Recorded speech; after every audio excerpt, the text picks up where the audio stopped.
Naglakad ang dalawang lalaking katabi ni Eliza patungo sa pinto ng mansyon at kumatok si Michael sa pinto. Sa isang iglap, bumukas ang pinto at bumungad si Conchita. Hindi nakilala si Michael, hinusgahan niya mula sa telang suot nito na maaring hindi siya kabilang sa first class citizen ng bansa at pagkatapos ay nagsalita ng padalos-dalos. Sino ka? Hindi nagtagal ay nakita niya ang isang lalaki sa likuran niya at isa pang babae sa likuran niya. Dahil nakabelo si Eliza, hindi siya makilala ni Conchita.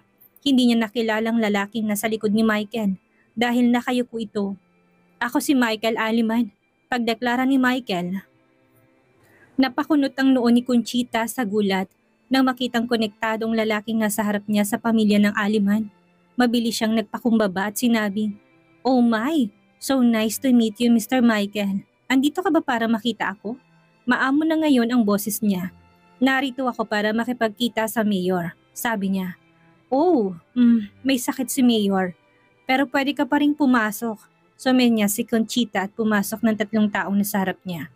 Isang pamilyar na amoy ang naramdaman ni Conchita at saka pinagmasdan ang likod ng 2 tao sa likod ni Michael at napaisip. Bakit kamukha ni Eliza ang babae? At bakit kamukha ng secret boyfriend niya ang lalaki? Nagsimulang bumilis ang tibok ng puso niya at mabilis niyang isinara ang pinto at tumakbo patungo sa 3 tao na ngayon ay nakatayo sa gitna ng sala. Napapaisip ngayon si Conchita nang makitang mukha ng 2 tao sa likod ni Michael. Nang makaharap siyang muli sa 3 tao, tinaas ng gigulo ang kanyang ulo at nang humarap ang mukha nito kay Conchita, nahulog ang kanyang puso. "Ikaw!" sigaw ni Conchita. Muntik na siyang mawala ng malay. "Anong ginagawa mo dito? Bakit ka nagugulat na makitang ama ng iyong anak?" Nakangiting tanong ng gigulo. "Nasaan si Mayor?" Nagsimulang bumilis ang tibok ng puso ni Conchita sa takot. Tila nandito siya para ibuhos ang buong katotohanang tinatago niya sa loob ng maraming taon. Hindi lang ito masisira ang relasyon nila ng Mayor, kundi paparusahan siya ng Mayor at ang kanyang anak na babae. Kakayanin ba niyang ganitong parusa? "Bakit ka nandito?" tanong ni Conchita sa gigulo. "Para sabihin ang totoo, bilisan mo at dalhin mo kami sa Mayor." Pakiusap ng gigulo. "Bilisan mo o gusto mong mabiktima ka ng galit ko." May kapangyarihang nagsalita si Michael kay Conchita. Si Conchita hindi nangahas na hindi sundin ang utos sa kanya. Sinimulan niyang dalhin ng 3 tao sa silid ng mayor. Abnormal ang tibok ng puso niya. Sa katunayan, naririnig ng isang taong malakas sa tibok ng puso niya. Agad na natatakpan ng pawis ang kanyang noo. Ganito ba mabubunyag ang sekretong tinatago niya? Nang makarating sila sa harap ng pinto, nilagay niyang kanyang pawisan at nanginginig na kamay sa pintuan. Ang resulta ng pagpapahayag ay hindi makabubuti sa kanya. Mabilis niyang tinanggal ang pin sa kanyang buhok at tinusok ang gigulo sa kanyang leeg. Agad na dumugo ang leeg ng gigulo. Nasa leeg ang kamay. Hindi naisip ni Michael ang gayong karumal-dumal na hakbang. "Ikaw, bakit mo to ginawa?" tanong ni Michael na naging mamamatay taong mukha. "Mas gugustuhin ko pang mamatay na may nakabaon na sikreto kaysa mabuhay na mailabas ang sekreto ko," sabi niya at bumukas ang pinto ng mga sandaling iyon. Narinig ng may sakit na mayor ang kaguluhan sa harap ng kanyang pintuan at pumunta siya para makita mismo. Pero hindi lang isang matangkad na lalaki ang nakahiga sa kama at duguan. Nakita rin niya ang kanyang asawang si Conchita sa sahig at patay. "Conchita! Conchita!" Tumawag ang mayor at kagad na lumuhod sa harapan niya. Nagulat si Michael nang makita si Conchita sa sahig na nagkukunwaring patay. Hindi man lang niya ito pinagbuhatan ng kamay, pero nagkunwaring patay na siya. "Oh, grabe ang babaeng ito," napaisip siya. Hindi inaasahan ni Eliza na magiging ganito ang pangyayari. Natakot si Eliza na mamatay ang gigulo. Kahit na ang gigulo ay karapat-dapat mamatay para sa pagpatay sa kanyang ina, ngunit hindi ngayon. Siya lang ang nakakaalam ng totoo at makakapagbunyag nito. Kung mamamatay ang gigulo, ang sekreto ay mananatiling nakabaon habang buhay. Sinigawan ni Mayor si Michael at mabilis na tumawag ng ambulansya para sa kanyang asawa. Habang hinihintay ang ambulansya, masakit niyang tanong, "Anong ginawa mo sa asawa ko?" "Ipapakulong kita. Isa ka sa mga kaaway ko, hindi ba?" Nang idayal ng Mayor ang tawag ng punong pulis, nagsalita si Michael. "Ako si Michael Aliman," huminto ang Mayor. Alam niya noong bata pa si Michael habang si Michael ay naninirahan sa kanyang mga unang araw dito sa North Hill. Pumupunta siya sa ibang bansa pagkatapos niya magkolehiyo. Magkasosyo sa negosyong ama ni Michael at ang mayor. Tumayo siya at pinagmasdang mabuting mukha niya sa kanya lang nakumpirma. Medyo madilim ang kinaroroonan nila kaya sa isang sulyap ay hindi niya matukoy ang kanyang pagkatao. Michael, bumalik ka na pala. Anong nangyari sa asawa ko? Halos mangyak-ngyak niyang tanong. Napailing si Michael at napaisip. Paano nalinlang ang ganitong lalaki? Halos iyakan pa niyang isang babaeng halatang gold digger. Dumating ang ambulance team at binuhat ang gigolot si Conchita. Masyadong masama ang pakiramdam ni Eliza pero nagtiwala siya na makaalis siya dito sa tulong ni Michael nang walang komplikasyon. Wala kaming ginawa sa asawa mo, kung meron man tumakbo na kami. May nakita ka bang dugo sa kahit saang parte ng katawan niya? Isa sa amin ang lalaking duguan at gustong sabihin ni Michael na si Conchita ang nanakit sa gigulo. Pero naunawaan niyang malaki ang tiwala ng mayor sa kanyang asawa at hindi maniniwala to sa kanya. Napapaisip ang mayor. Go on, kamusta ang iyong kalusugan, mayor? Dumating kami ng team ko para bisitahin ka dahil narinig ko hindi ka okay. Hindi pinansin ni Michael ang kanyang unang tanong at nagtanong tungkol sa ibang bagay. Oh, hindi ko sinasabi sa publiko tungkol sa sakit ko. Please, sa living room tayo, sabi ng mayor. Kailangan na din naming umalis dahil ang isa sa amin ay nakipaglaban sa kanyang buhay at sa kamatayan. Sa ibang araw na lang, Mr. Carlito Benavista.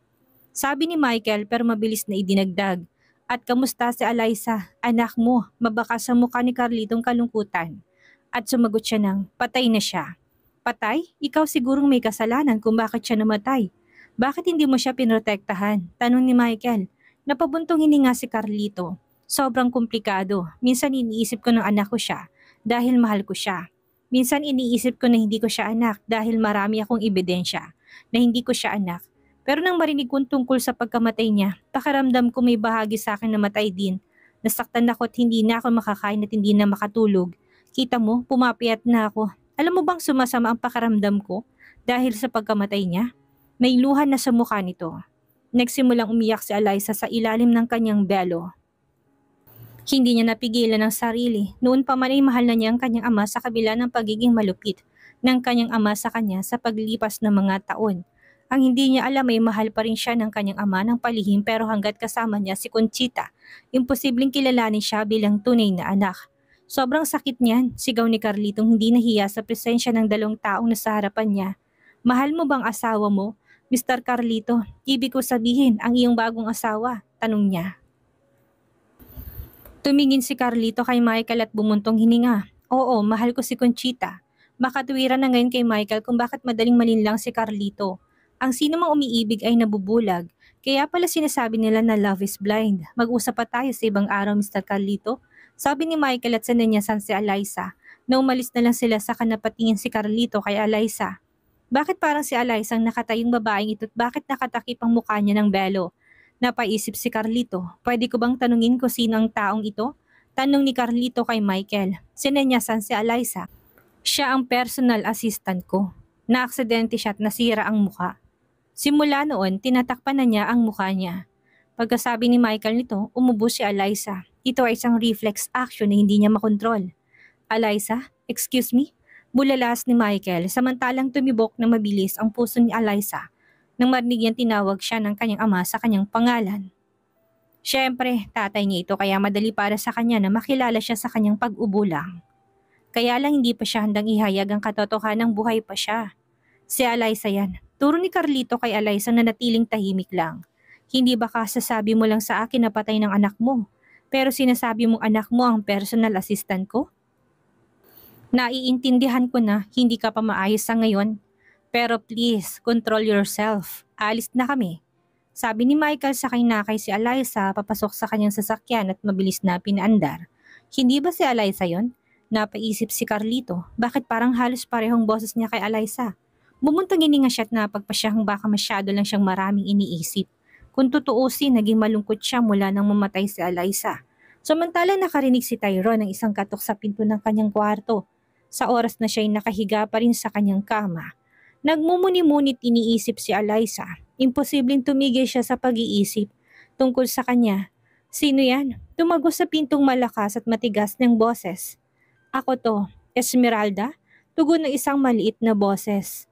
I'm busy. Galit na sabi niya napalitan ng pagsimangot ng muka. Nahanap namin ni Mama ang bangkay ni Alyssa, sabi niya. Pinuproseso ni Tyrone ang kanyang sinabi ng 2 beses para matiyak na narinig niya ang tamang sinabi ni Esmeralda. Tumayo siya mula sa kama at naglakad patungo sa pinto. Binuksan niya ito't nang makita niya si Esmeralda, tinanong niya para makasigurado. Anong sinabi mo? Nahanap na ni Mama ang katawan ni Alyssa. Kasalukuyan tong nasa punerarya. Pupunta ka ba para tingnan ang bangkay? Tanong ni Esmeralda. Tumawag si Tyrone sa head guard niya. Naihanda ang mga sasakyan. Sa isang iglap, nasa mortuary na si Tyrone kasama sina Belinda at Esmeralda. Sabay silang naglakad papasok sa isang special na kwarto at natigil na si Tyrone nang makitang bangkay ni Alyssa. Ang kanyang puso'y nahulog na napakalalim at ang mga luhay pilit na bumagsak mula sa kanyang mga mata. Hinawakan niyang kanyang kamay at sinabing, Alyssa, bakit ka mamamatay at iniwan mo mga anak mo? Kahit ng anak natin, si Zoren ay lumaban sa kamatayan at nabuhay. Pero ikaw naman yung namatay. Hindi mo ako binigyan ng pagkakataong bumawi sa kung paano kita tinrato noon. Napakasakit ng puso ni Tyrone.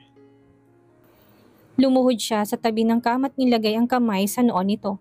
Naniwala na siya ngayon na patay na talaga si Alyssa. Ipinikit niya ang kanyang mga mata at dinamdam ang matinding sakit na walang awang pinagpiestahan ng kanyang puso pagkatapos tumayo siya at naglakad palabas.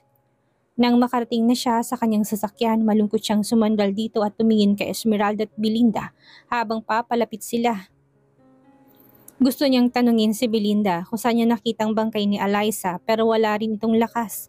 Kailangan lang niya ng isang lugar na siya lang para isigaw ang sakit.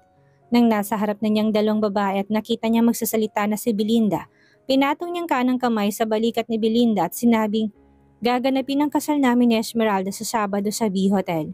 Kung tutuusin yun ang dahilan kung bakit niya ginawa ang lahat para mahanap ang bangkay ni Alyssa.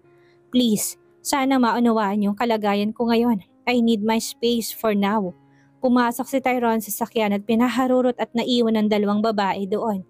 Nang umalis si Tyrone kasama ang kanyang mga escort, bumalik si Esmeralda kay Belinda at natuwa. Ma, ikakasal na ako sa pinakamakapangyarihang lalaki sa North Hill. Tuwang-tuwa pa siyang tumalon. Hayaan mo na munang mangyari ang kasal at makuha ang singsing. Saka ka magsaya, sabi ni Belinda at napabuntong hininga. Habang umaandar ang isa sa mga sasakyan ni Tyrone, kung nasaan nakasakay si Tyrone, ang gulong nito'y pumreno ng husto kaya ang lahat ng mga escort ay huminto sa kanilang mga sasakyan.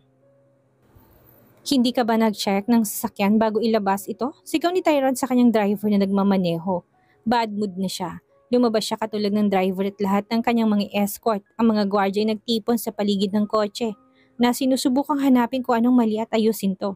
Biglang nakita ni Tyrone ang isang Land Rover na nakaparada sa kabilang kalsada. Yun din ang Land Rover na nakita niya sa lumang apartment ni Alyssa nung araw na pumunta siya para tingnan kung sino ang bago umukupa sa apartment ni Alyssa. Matalas niyang tinuon ng mga mata dito at pagkatapos ng ilang segundo, bumukas ang pinto at lumitaw ang isang matangkad na figura.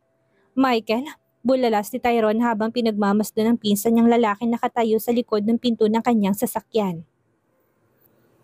Bumukas ang kabilang panig ng sasakyan at lumitaw ang isa pang figura. Hanggang sa tumabi kay Michael ang figuray nakitang malinaw ni Tyrone. Naglalagay ng shade ang babae sa tabi ni Michael at kamukhang kamukha niya si Alyssa. Maging ang facial features niya ay parang kay Alyssa. Lumukso ang puso ni Tyrone, pinagmasdan niyang mahinang pagbulong ni Michael sa babae saka silang dalawa'y nagsimulang lumapit sa kanya. Ito ang unang pagkakataong madudurog ang puso ni Tyrone dahil sa presensya ng isang tao. Tyrone, mahinahong tawag ni Michael pagkaharap niya pero hindi man lang niya tinignan ang kanyang pinsan. Partikular na nakatuon ng tingin niya sa babaeng may shades. Hi, Mr. Tyrone, biglang nagsalita ang babae. Halos malaglag ang puso ni Tyrone. Ano ang nangyayari? Nag-hallucinate ba siya o ano? Hindi ba't si Alyssa ang babaeng nakatayo sa harapan niya? Tyrone, hanggang kailan tayo mag-iinarte na parang hindi natin kilala ang isa't isa? Tanong ni Michael sa kanya. Sinamaan siya ni Tyrone ng isang galit na tingin at tinanong, hindi ka pa dapat babalik sa North Hill base sa utos ng pamilya. Alam mo yon, hindi ba? Of course, alam ko yon. Pero parehas na tayong walang ama. Tayo nang maghahari, sabi ni Michael. Sinamaan siya ng tingin ni Tyrone kahit na pareho silang mula sa pamilya ng Aliman. Pareho silang may lihim na pagtatalo hindi nila maaring ibunyag sa sinuman. Sa labas ng pamilya ng Aliman, ang pagtatalo na ito ang nagtulak sa pamilya na paalisin si Michael sa North Hill para ipagpatuloy ang pag-aaral. Sino ang babaeng kasama mo? Tinuro ni Tyrone ang babaeng nakatayo sa tabi niya. My personal assistant, Miss Carmen, sagot ni Michael. Mas lalo siyang pinagmasdan ni Tyrone. Kung hindi nakita niya ang bangkay ni Eliza, ilang minutong nakalipas ay baka pilitin niyang alisin ang shades na tumatakip sa kanyang mga mata.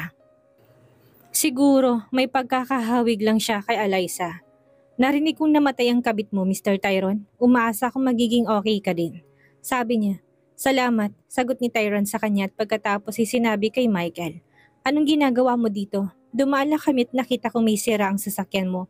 Bilang pinsan mo, nakapagdesisyon akong tumigil dahil nag-alala ko sa'yo, sabi ni Michael. Pwede ka nang umalis. Aayusin ko to ng mga tauhan ko. Thanks for your concern. Ayaw ni Tyrone na makita si Michael. Binalik niyang mukha niya sa babaeng katabi niya at nagtanong, Pwede ba akong makipag-usap sa'yo? Sure, Mr. Tyrone. Sabi ng babae at naglakad kasama si Tyrone patungo sa isang tahimik na lugar. Tumayo si Tyrone sa kanyang harapan at humiling. Pwede bang tanggalin mong shades mo? No, please. May rason ako kung bakit ako nagkaganito. Pinatawag mo ko dito for a reason, right? Pakiramdam ni Tyrone sa sabog ng ulo niya habang nagsasalita siya parang si Eliza at kaboses niya. May mga taong sinusubukang paglaruan siya. Bigla niyang hinawakan ng kamay niya at hinila palapit. Mabilis niyang sinubsob ang ulo niya sa balikat at nang maramdaman ang bango nito ay parang kay Eliza. Mr. Tyrone, anong klaseng pangmomolestya to? Tanong ni Eliza. Sa lahat ng ito, matagal siyang lumalaban para makalaya sa pagkakahawak sa kanya, pero mas malakas talaga si Tyrone kaysa sa kanya. Grabe ka, wala ka bang puso at wala kang pakialam sa mga anak mo? Sinusubukan mo ng paniwalain na kung patay ka na kung anong kalokohan dahilan, ani Tyrone. Excuse me, bulalas ng babae na kunwaring kamangmangan. Naapektuhan ka talaga ng pagkamatay ng asawa mo? Kailangan ko nang umalis. Sabi ni Eliza at lumingon. Kung aalis ka, hindi mo na makikita ang mga anak mo. Pagbabanta ni Tyrone pero pasimpleng naglakad pabalik kay Michael ang babae. Hindi ba talaga siya si Eliza? Napaisip si Tyrone at nang lumingon siya sa kinaroonan ni Michael at nakita niyang nakaalis ng kanilang sasakyan. Panaginip ba to? Sinadya ba siyang saktan ni Eliza? Sinabi niya na hindi niya ito mapapatawad hanggat hindi niya ito minahal. Ito ba ang paraan niya o pinapahirapan siya? O talagang patay na siya? Labis na tataranta si Tyrone at labis na naghinala kay Miss Carmen, ang personal assistant ni Michael. Nang mag-umpisa na magmaneho si Michael, nagsalita si Eliza na magpanggap bilang Carmen. Matalino siya, muntik na niyang malaman. Hindi ba't yun ang gusto mo? Hinayaan siyang halos salamin ng katotohanan pero hindi mahanap ang katotohanan. Sabi ni Michael. Sinabihan ni Michael ang head guard na magpanggap na parang nasirang sasakyan ni Tyrone sa gitna ng kalsada para maipakilala si Eliza ang kanyang sarili kay Tyrone. Dahil ang gigulo ng tanging taong maaaring kumbinsihin ng mayor na si Conchita ay isang manlolokong babaeng hindi dapat sa kanya pero sumasama lang sa kanya dahil sa pera na maaari ring kumbinsihin ng mayor na si Eliza ang kanyang tunay na anak na babae patay na. Alam ni Eliza ang wala siyang magagawa kung hindi ang bumalik kay Tyrone. Si Tyrone lang ang makakatulong ngayon pero para tumulong si Tyrone, kailangang mahalin siya ni Tyrone. Di ba sabi nila love is blind? Kung si Tyrone ay umiibig sa kanya, maaari niyang gawin ang lahat ng gusto niya. Alam ni Eliza na para maniwalang kanyang pamilya si Tyrone na siya ay tunay na patay, kailangan nilang makita ang kanyang patay na katawan kaya sa tulong ni Michael, natagpuan nilang isang patay na katawan ng babae at tinakpan ng mukha nito ng maskara sa balat ng mukha na kamukhang kamukha niya. Ito ang dahilan kung bakit maaari na siyang humarap kay Tyrone ng walang takot. Mr. Michael, nagawa mo lang ang isang kahilingan sa dalawang kahilingan ko. Ibig sabihin, hindi pa ako obligadong gawin ang gusto mo, hindi ba? Tanong niya. Kung sa tingin mo hindi ako karapat-dapat na magka-reward para sa pagtulong sa'yo na mahanap ang gigolon nagbunyag na nakatagong katotohanan sa'yo. Okay lang, sabi ni Michael. Naunawaan ni Eliza ang nakatagong kahulugan ng kanyang mga salita at pagkatapos ay sinabing, hindi ko gusto na samantalahin ka. Sa katunayan nakatulong ka, kaya sabihin mo na sa akin kung anong gusto mong kapalit. Gusto mo ba talagang bayaran ang tulong ko sa iyo? Tanong ni Michael, sumulyap sa kanya't nagpatuloy sa pagmamaneho. Oo, at huwag ka mag-alala. Pagkatapos nito, hindi na ako hihingi ng tulong sa'yo. Pwede na tayong magkanya-kanya, sabi ni Eliza. Sige, ipapaalam kung hiling ko sa tamang panahon. Sabi ni Michael, bakit hindi pa ngayon? Napapaisip talaga ako. Hirit ni Eliza. Please, huwag mo na akong madaliin, Miss Eliza. Hindi naman komplikadong kahilingan ko. Ipapaalam kung gusto ko sa tamang oras. Sabi ni Michael, sa pagkakataong ito, huminto ng kanyang sasakyan sa harap ng bahay ni na Eliza. Bago bumaba si Eliza, sinabi niya, Okay, paghanda ka ng ipaalam ang gusto mong gawin ko, sabihin mo sa akin agad. Pero please, huwag mo na akong sundan at layuan mo na ako simula ngayon. Yan ba ang gusto mo? Tanong ni Michael na ngayon ay magiliw na nakatingin sa kanya. Oo, pakiusap. Masusunod, sabi ni Michael pagkatapos bumaba na si Eliza at naglakad papasok sa apartment niya. Bumagsak siya sa kanyang kamang may bigat ng puso. Sobrang na-miss niya ang kanyang mga anak. Makipagkita sana siya sa mga bata sa beach. Ilang araw nang nakalipas pero pinaalam sa kanya ni Michael na malalaman to ng mga tauhan ni Tyrone kaya kailangan niyang ipagpaliban ito. Pagod na siyang makipag-usap sa kanyang mga anak sa video call, kailangan niya silang makita at mahawakan, makipaglaro sa kanila.